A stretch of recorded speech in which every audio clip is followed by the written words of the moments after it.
Hi hello എല്ലാവർക്കും പുതിയൊരു വീഡിയോയിലേക്ക് സ്വാഗതം. അപ്പോൾ ഇതൊന്ന് ഞാൻ ഈ ഫേസ് വരച്ചെടുത്തിട്ടുണ്ട്. അതിന് ശേഷം ഇതിൽ കൂടെ റണ്ണിങ് സ്റ്റിച്ച് കൊടുത്ത് പോകാനാണ് പോകുന്നത്. അപ്പോൾ എല്ലാവർക്കും അറിയാമെന്നുള്ളത് തന്നെയാണ്, റണ്ണിങ് സ്റ്റിച്ച് പ്രത്യേകിച്ചൊന്നും ഇല്ല. നമ്മുടെ നോർമൽ മെഷീനിലായാലും നമുക്കിതൊക്കെ ചെയ്തെടുക്കാവുന്നതേ ഉള്ളൂ. അതുപോലെ നമ്മൾ വരച്ചിരിക്കുന്ന വരകളിൽ കൂടെ ഒന്ന് ഓട്ടിച്ചൊന്ന് സ്റ്റിച്ച് ചെയ്ത് പോകുക, അതാണ് ഈ ഡിസൈൻ എന്ന് പറയുന്നത്. അപ്പം ഞാനും അതുപോലെ ഒരൊറ്റത്തിന് ചില സ്ഥലങ്ങൾ വരുമ്പോഴത്തേക്കും നമ്മൾ എന്ത് ചെയ്യണം, സ്ലോയിൽ സ്പീഡ് കുറച്ച് സ്റ്റിച്ച് ചെയ്താലേ അത് നല്ല നീറ്റായിട്ടും വൃത്തിയായിട്ടും വരുള്ളൂ. അതല്ലാത്ത സ്ഥലങ്ങളിലൊക്കെ നമുക്ക് എന്ത് ചെയ്യാം, ഇതുപോലെ സ്പീഡിൽ അങ്ങ് സ്റ്റിച്ച് ചെയ്തെടുക്കാവുന്നതേ ഉള്ളൂ. പിന്നെ കട്ടിങ് ഒക്കെ വരുന്നത് കൊണ്ട് തന്നെ, അതായത് വരകൾ വരുന്നത് കൊണ്ട് തന്നെ അവിടെ നമ്മൾ നൂല് കട്ട് ചെയ്യേണ്ടതായിട്ടുണ്ട്. അപ്പോൾ ഉള്ളത് കട്ട് ചെയ്തില്ലെങ്കിൽ അടുത്ത് നമ്മൾ സ്റ്റിച്ച് ചെയ്യുമ്പോൾ അതിൻ്റെ ഇടയിൽ ഇതിൻ്റെ ബാലൻസ് നൂലും കൂടെ കയറി സ്റ്റിച്ചാവും. അപ്പോൾ വരകൾ അങ്ങോട്ടും ഇങ്ങോട്ടും മാറിപ്പോകും. അപ്പോൾ അതുകൊണ്ടാണ് അപ്പോഴപ്പോഴുള്ള ത്രെഡുകൾ കട്ട് ചെയ്ത് കളയുന്നത്. അതായത് ഈ കാണുന്നത് പോലെ തന്നെ നമ്മൾ കൈയൊക്കെ സ്റ്റിച്ച് ചെയ്തെടുക്കുന്നതുണ്ടോ, ആ വരകളിൽ കൂടെ ഒന്ന് ഓട്ടിച്ചാൽ മതി.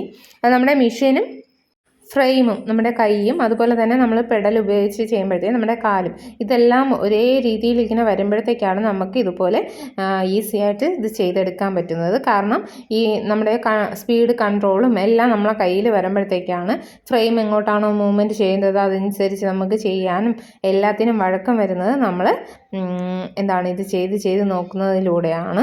അതാകുമ്പോഴത്തേക്കും നമുക്ക് എല്ലാം കൂടെ അഡ്ജസ്റ്റ് ചെയ്ത് കൊണ്ടുപോകാൻ പറ്റും. ആദ്യം ചെയ്യുന്നവർക്ക് എല്ലാവർക്കും ഭയങ്കര ബുദ്ധിമുട്ടായിരിക്കും. ഇനി ആദ്യമായിട്ട് ചെയ്ത സമയത്തും ഇത് തന്നെയായിരുന്നു. പിന്നീട് ഞാൻ ചെയ്ത അതായത് നമ്മൾ അവിടെ പഠിക്കുമ്പോഴത്തേക്ക് ജസ്റ്റ് ഒന്ന് ഒരുവിധം സെറ്റ് ആകുമ്പോഴത്തേക്ക് അവരടുത്ത സ്റ്റിച്ചിലോട്ട് മാറും. അങ്ങനെയാണ് ചെയ്തിരുന്നത്. പിന്നെ അതും കഴിഞ്ഞ് കുറച്ച് വർഷങ്ങൾക്ക് ശേഷമാണ് ഞാൻ മെഷീൻ എടുത്തത്.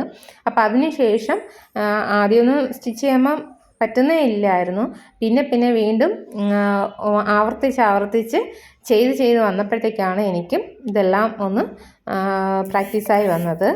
അപ്പോൾ അതുപോലെ തന്നെ നിങ്ങൾ ആരെങ്കിലും ഇത് ചെയ്ത് നോക്കുന്നുണ്ടെങ്കിലും അതുപോലെ തന്നെ ചെയ്യണം.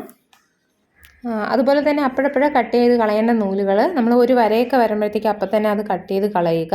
അതല്ല എങ്കിൽ നമ്മളിങ്ങനെ ചെയ്തിട്ട് ബാലൻസ് ഇട്ടിരിക്കുന്ന നൂല് അടുത്ത് സ്റ്റിച്ച് ചെയ്ത് വരുമ്പോൾ അതിലൂടെ കയറിപ്പോകും. അപ്പോൾ നമ്മുടെ വരകൾക്ക് മാറ്റം വരും. അപ്പോൾ അതൊക്കെ ശ്രദ്ധിച്ച് നിങ്ങൾ സ്റ്റിച്ച് ചെയ്യുക. ആദ്യം നല്ല താമസിച്ച് നല്ല മെല്ലെ മാത്രമേ നമുക്ക് ചെയ്തെടുക്കാൻ പറ്റുള്ളൂ. അത് കഴിഞ്ഞിട്ട് കുറച്ച് ഇതുപോലെ ചെയ്ത് വരുമ്പോഴത്തേക്കാണ് നമുക്ക് ഓൾറെഡി സ്പീഡാകുന്നത്. നിങ്ങൾക്ക് ഒന്നോ രണ്ടോ തവണ ചെയ്തിട്ട് പറ്റുന്നില്ലെങ്കിൽ വീണ്ടും അത് തന്നെ പ്രാക്ടീസ് ചെയ്തുകൊണ്ടേ ഇരിക്കുക. അപ്പം കൂടുതലായിട്ട് പ്രാക്ടീസ് ചെയ്യുന്നതിലൂടെ നമുക്ക് എന്ത് ചെയ്യാൻ പറ്റും, നന്നായി ഫ്രെയിമും മെഷീനുമായിട്ടുള്ള ആ ഒരു ഇതുണ്ടല്ലോ, അതൊന്ന് സെറ്റായി വരും.